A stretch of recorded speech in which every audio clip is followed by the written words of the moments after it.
नोटबंदी से खड़े हुए संकट की मार देश के सबसे पुराने और बड़े कपड़ा बाजार पर गहरी पड़ी है। नोट बदली को 44 दिन से भी ज्यादा हो चुके हैं, लेकिन 44 दिन बाद भी व्यापारियों का हाल बुरा है। हमेशा लोगों की चहल पहल से गुलजार रहने वाला मुंबई के एमजे मार्केट में आज वीराना है। हर महीने 1500 करोड़ का टर्नओवर करने वाले बाजार में 70% की गिरावट आई है। ग्राहकों को तरस रहा ये बाजार कारोबारी घाटे से हलकान है तो दिहाड़ी न मिलने से मजदूर भी परेशान है। ये है मुंबई का मशहूर मूलजी जेठा क्लॉथ मार्केट। मशहूर जाबेरी बाजार से सटा ये मार्केट करीब 4 एकड़ में फैला है। ये भारत का ही नहीं बल्कि एशिया के सबसे बड़े कपड़ा बाजारों में से एक है।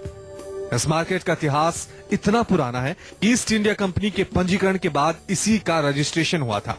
इस बाजार को बने करीब 180 साल हो गए हैं। इस बाजार से अंबानी, वाडिया, टाटा और बिरला जैसे उद्योगपतियों ने व्यापार किया है और आज भी इनके शोरूम यहाँ मौजूद हैं। हजारों लोगों की रोजी रोटी इस बाजार से चलती है, लेकिन नोटबंदी की हवा ने यहाँ का माहौल बदल दिया है। हिंदुस्तान की सबसे बड़ी कपड़ा मार्केट और एशिया में भी सबसे बड़ी कपड़ा मार्केटों में से एक एमजे मार्केट में इन दिनों काफी मंदी आई हुई है। नोटबंदी के बाद से यहाँ पर जो व्यापार है वो बिल्कुल खत्म सा हो चुका है। इस मार्केट को इस्टेब्लिश हुए तकरीबन 180 साल हो चुके हैं।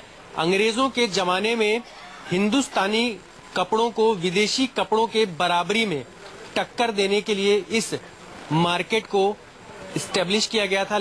नोटबंदी से बर्बाद होने की कगार पर पहुंच गया है देश का सबसे बड़ा कपड़ा बाजार। नोटबंदी को करीब 1.5 महीने हो गए हैं और कैश की किल्लत ने इस बाजार की कमर तोड़ दी है। हमेशा लोगों की चहल पहल से गुलजार रहने वाले मुंबई के एमजे मार्केट में आज वीराना पसरा है।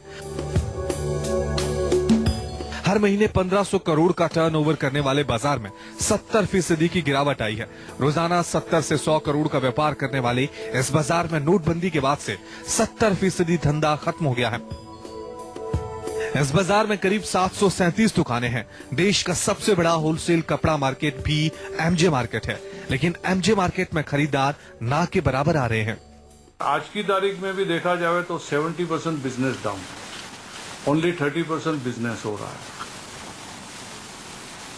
और मुझे लगता नहीं है कि आगे आने वाले 6-12 महीने तक ये बिजनेस इंप्रूव हो सकता है। जब तक ये जो स्टेप लिए गए हैं उनकी जो साइड इफेक्ट में से हम बाहर निकलेंगे और अगर उसके बाद में अगर जैसे मोदी साहब ने बोला है कि और भी कदम उठाएंगे जिससे देश की अर्थव्यवस्था और इकोनॉमी सुधरेगी, ऐसे कोई आसार अभी नजर नहीं आते हैं।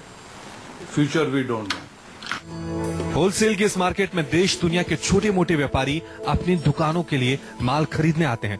हमेशा ग्राहकों के चहल पहल से यहाँ रौनक बनी रहती थी, लेकिन आज बाजार में सन्नाटा पसरा है। सभी व्यापारियों का यही कहना है कि लोगों के पास पैसों की कमी के चलते बाजार गिर चुका है। रोजाना जहां 70 से 100 करोड़ का धंधा होता था, वहां पिछले 1 महीने से उसका 30% भी नहीं हो रहा।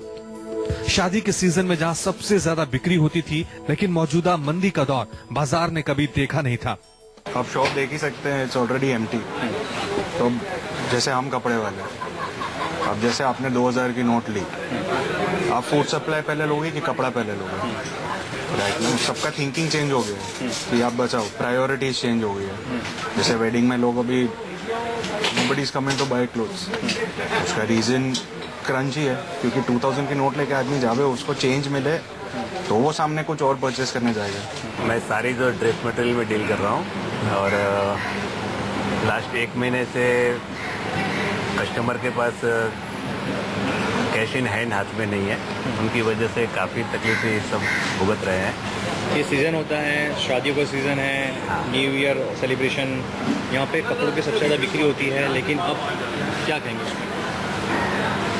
देखो परेशानी का डबल अटैक कहेंगे।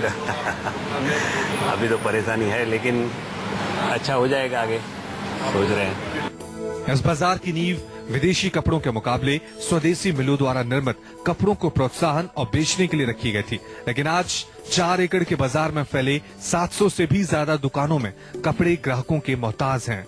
आज यहाँ पर न व्यापार है और ना ही यहाँ पर कस्टमर्स हैं। ये सारा दुष्प्रभाव है नोटबंदी का।